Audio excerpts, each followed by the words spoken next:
We've got one more presenter, and then we're going to hang out here for a little bit longer, and we can have a group discussion about all the topics that have been raised here. So Skylar Knickerbocker, come back up here. We're going to be talking about visualizing mobility and reliability performance in Iowa.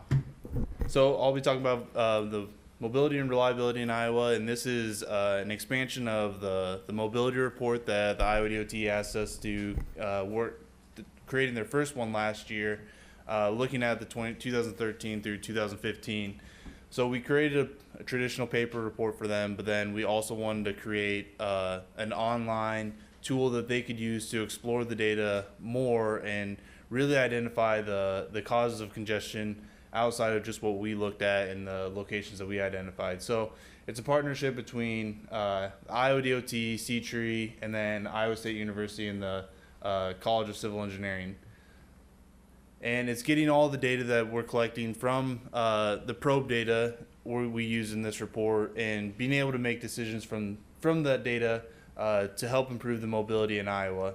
And kind of like what Michael said, and I can't remember which presentation it was, but we want to be able to make the data accessible to the DOT and be able to provide them the most current and accurate data that they have, and make it easy for them to use to make decisions rather than having to go pull the data and do the reports themselves. So we want to make these have a more data-driven approach in the Iowa DOT and help use the data to make decisions both in the short and long term. So with the annual mobility report, we focused on interstates in Iowa using the probe data. We had two main primary performance measures that we used: congested hours and reliability. Congested hours, we looked at speeds that were less than 45 miles per hour, and then would analyze it a few different ways. The one that I'll be primarily talking about today is our corridor level analysis that we do. And then we developed visualization tools that they could use both online and in their offices in a paper copy. So in our mobility report, we had 3 different sections: the congested hours. In the congested hours section, we had a top 10 most congested segments in the state. Not a surprise, the top 10 were primarily driven by work zones in Iowa. And then we did a metro and interstate comparison. This really started after the DOT started getting questions from reporters of one interstate. It was more congested than the other interstate, and he didn't have data to back up those claims. So he wanted us to provide that comparison of how each of the interstates compare. And then our corridor congestion plots are probably the ones that are primarily used to identify the sources of congestion and where the DOT is actually seeing the congestion.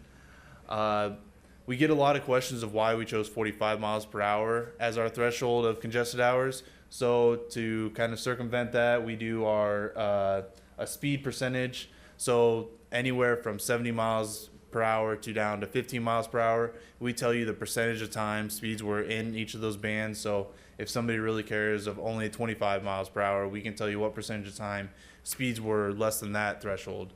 And then we do a BTI calculation. Whenever you start talking about indexes with the DOT, it's always the eyes roll back in their head and they have no idea what you're talking about. So we tried to simplify it a little bit and just called it the percent increase in typical travel time. So it's a more understandable version instead of BTI. Remember, oh yeah, it's the 95th and all those values. So we do that on a yearly and daily basis for them. The corridor congested hours is the most widely used one by the DOT. It's a snapshot of the entire interstate corridor in both directions of travel in one plot, so they can quickly look at that entire corridor in one visual to see where their congestion is located. We are currently using TMC segments for all of our analysis, but looking to move that to the XD segments so you can get a more granular idea of where the congestion is located. And it is a web-based tool using Tableau. And we have multiple filters that they can use, so they can look at all the different interstates across Iowa. We have it filtered back now from 2013 to 2016 so that they can look at each of those years that they had purchased probe data, and then we provide monthly, time of day, and day of week summaries for them. So this is the plot.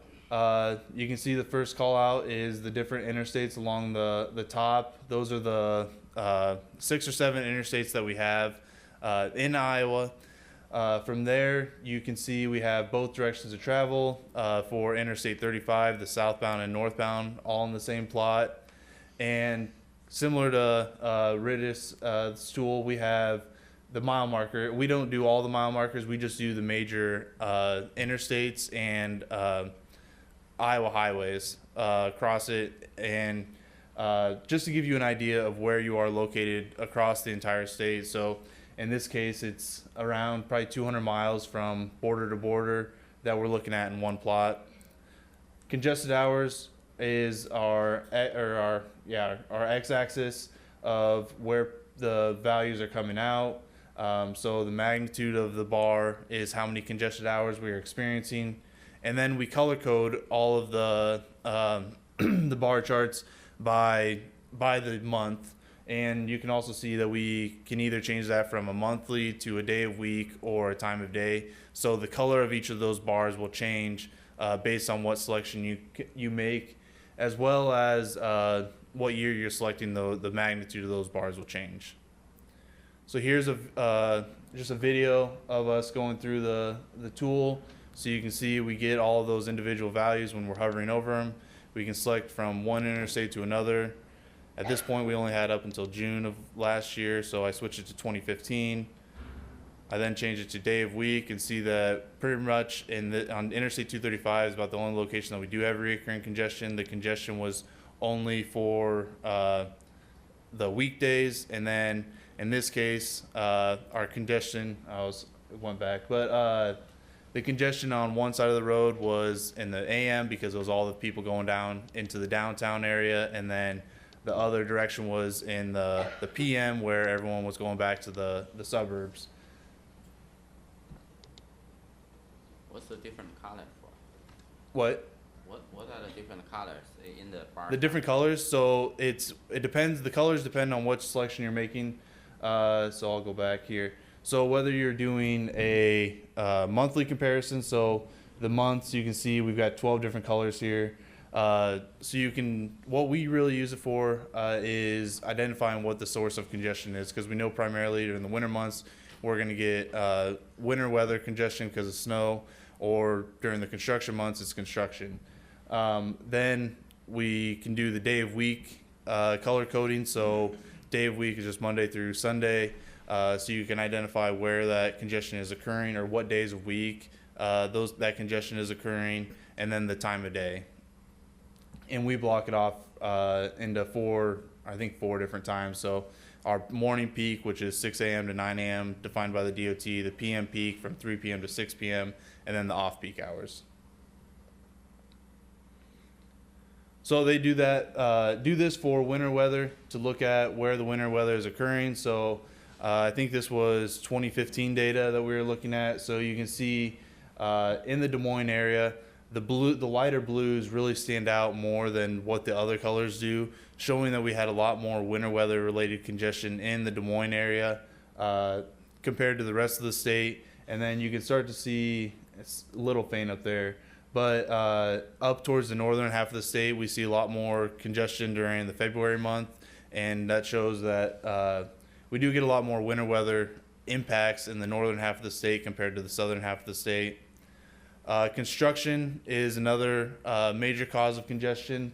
This is looking at Interstate 29 in Iowa in 2013. So in the Sioux City area, this is how much congestion we're experiencing. So a little bit of congestion in the northbound direction, but not a whole lot in the southbound direction. But that changed considerably in 2014 due to the work zone that they deployed there. They limited it down to one lane in both directions of travel, so we saw an increase in congestion in the southbound direction as well as the northbound direction. And interestingly as well is the Council Bluffs area. We also experienced or had the interstate reconstruction start in 2014, and we do see a little bit of increase from 2013 to 2014, but not as much as the Sioux City area, and that was part of the design decisions in Council Bluffs. They required that both directions of travel have 2 lanes open at all times, where in Sioux City they were letting them do that head-to-head traffic, and you can see from the plots that it definitely had an impact. Reoccurring congestion is something you can also identify from here. So if you see all of these bars are consistently about the same size, that's an indication of reoccurring congestion. In Iowa, Interstate 235 is about the only one that we see reoccurring congestion at on a regular basis at least. And then data quality is also a major concern. You can see here on the southern half of Iowa, we had a work zone in this location, but from here, it would be May and June absolutely go off the charts. And that was Iowa purchases INRIX probe data. So that was, after discussing with them, an issue where we actually changed data, or changed the lanes, moved them from one direction of travel to the other direction of travel. I think in this case, we moved the northbound lanes into the southbound lanes and had head-to-head traffic during that stretch of roadway. So that caused INRIX to be getting erroneous data in that northbound direction of travel, and really saying there was slow speeds continuously when there actually wasn't any traffic at all on that roadway.